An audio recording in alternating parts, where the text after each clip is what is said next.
Why did you decide that you needed to engage a consultant to help you prepare for audit? Well, we had some misfortunate with some other policy package that we had. Yeah.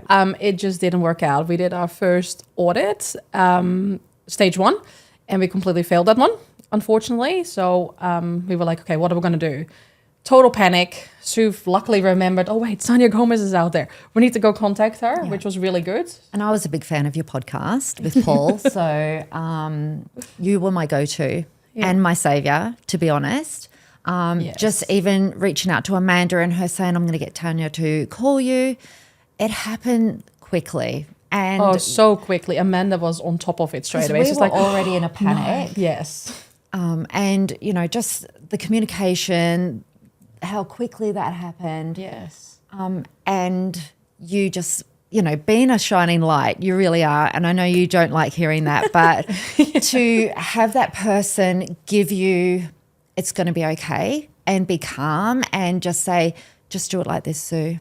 And that's all we needed. Oh, and definitely staying that calm, because we were all over the place at that stage, because we were like, how are we going to do this? How do we need to start again? Well, we didn't want to get it wrong either. Calm. No. And we hate failure. Yeah. Yes. You more so probably than me. Yeah, definitely. I'm a little bit of a perfectionist. Yeah. So I couldn't handle that video. Having them come back and say, this isn't good, and we'd paid a lot of money. Yeah. And so, yeah, it was devastating because we didn't have a lot to begin with. Yeah. Especially as a startup company, like we did it straight away. We were like, we need to get registered and everything else as soon as possible. Yeah. Because it's important to us that we did that. Yeah. And yeah. But I think in terms of the consultancy, for me, it was a step-by-step process. So it was so easy, and the training that you gave us initially as well, it was just so helpful. And I was like, oh, okay. It actually started clicking because the whole audit process sounds so scary. Yeah. So we were already super nervous, and then the first part didn't go well. Yeah. And then you were like, oh no, take it step by step, do it calmly. All the programs online, it just worked so well because it took you basically hand by hand showing what you need to be doing. And that worked amazing for us. Thank you. That was beautiful. What was your biggest challenge as a provider? Was it just navigating the audit process and it being so complicated? Or was it just the unknown? Like, what part of it was most challenging? Mostly the unknown, because the whole process itself as well, but it was all very difficult to navigate, to understand what are actually the steps you need to take. Yes, you get all the documents from the NDAS and this is what you need to do and all these things, but it doesn't actually say step by step what you actually need to achieve. Yeah. Especially, what is it called again? The NDAS. Practice standards? Practice standard. I lost it completely.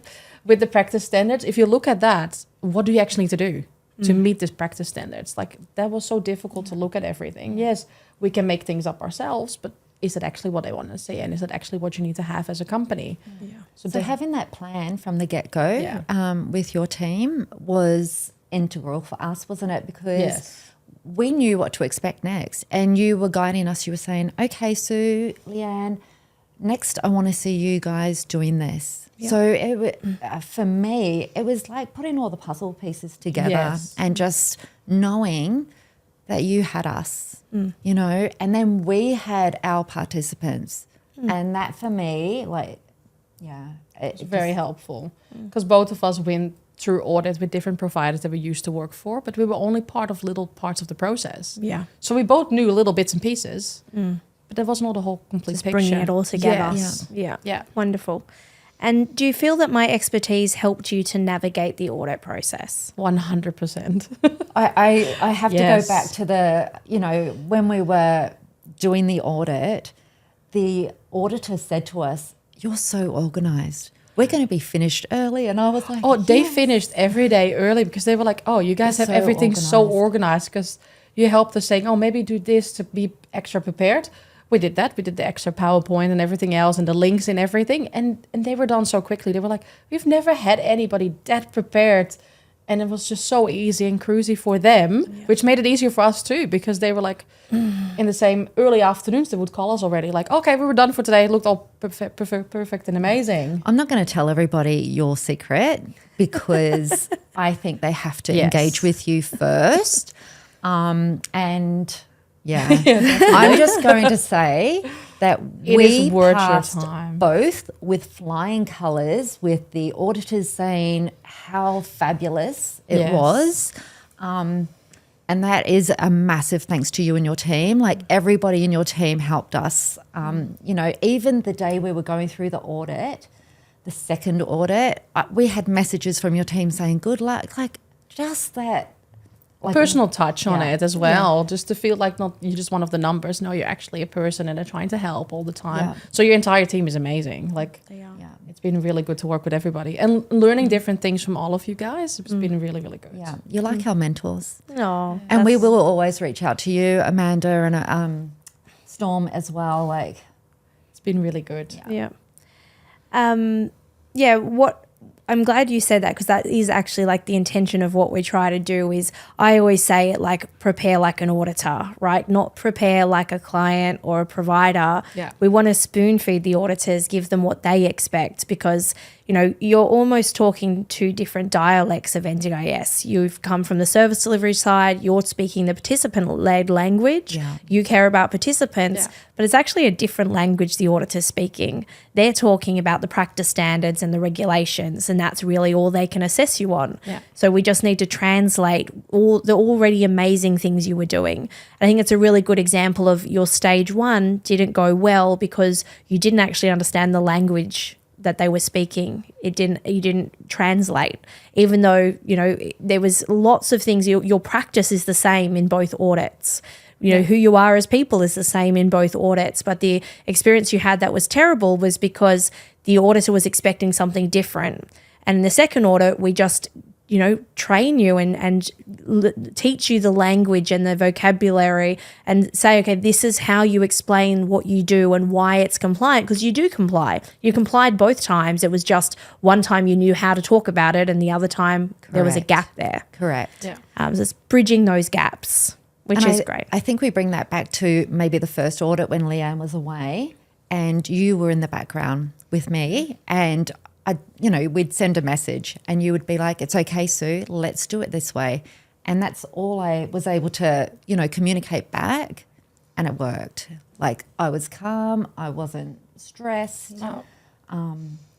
I knew the right language because you taught it to us. Yeah. So, and that should make every audit easier because you're learning that vocabulary. It's like a new language. You know, every time you talk in that language, that muscle gets stronger, and eventually you'll get to your next audit and your next audit. And very often my clients will go through 2 or 3 audits with me. Mostly the first one, they definitely need my help. The second one, they feel they need my help. It's a bit of a security blanket. But by the third one, most clients are like, I've got this. And actually that's when I know I've done my job, when they actually don't need me, when they actually they send me a message the day after and say, hey, I had my audit yesterday. Didn't even need to call you because I knew I was so confident. It all went so well. It was awesome. And then I go, great, that's amazing. You know, there's no need for me to make you rely on me because I know there's a million other people who need help. And if you can get to the point where you understand your compliance so well you don't rely on anyone, then you only need me if there's a new challenge or if there's a new something that's different. And in NGS, there'll always be a new challenge. So I'll always have work, but at least you build that muscle. Yeah. And the whole reason I went into compliance myself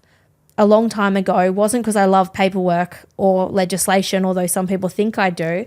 It's actually because I couldn't find someone else I could rely on to learn it and care about it like I did. I tried many compliance people, very experienced in what they did, but they never cared about the business like I did, and they could never translate compliance to be usable and commercial. So I always had to do it myself. And so I really think it's important that business leaders take that responsibility to own it, because no one's going to care about it like you. And even if you have 100 staff and 1,000 participants, or maybe 1,000 participants and 100 participants and 1,000 staff, it's important that you always keep your registration and that you know the baseline. You might have someone that keeps the files together and does that, but at least now you have that knowledge. Yeah. And with that power, you're really protecting your license and your your livelihood by doing that. It's kind of like having a child. We spend all this time on the birth, that one day, if you're unlucky, a whole day of your life. But then you have this child the rest of your life, right? No one teaches you what to do when you take this child home. And it's the same with NJS. We focus on the registration and we focus on the audit as opposed to focusing on building those strong foundations to make you successful. Yeah. Definitely. We absolutely got that. Yeah, because I want to say with previous providers I worked with, we always had like the audit time and then everybody was stressing out and then we need to do everything. And now because you taught us, just keep trying to keep on track of things. Do your monthly internal audits. Make sure you keep on track of everything. We now got prepared. Like if we would do an audit tomorrow, we're ready. Yeah. Yeah. Even though we thought we had it. We thought we had that, that winning, because we used to do compliance all the time. Yeah. So it was a massive jaw drop for us that we didn't. Yeah. So yeah, grateful, thankful that I listened to your podcast all the way down to Newcastle and back, which is a very long drive. A very long drive. What would you say is the best part about working with Tanya Gomez Consulting? The communication.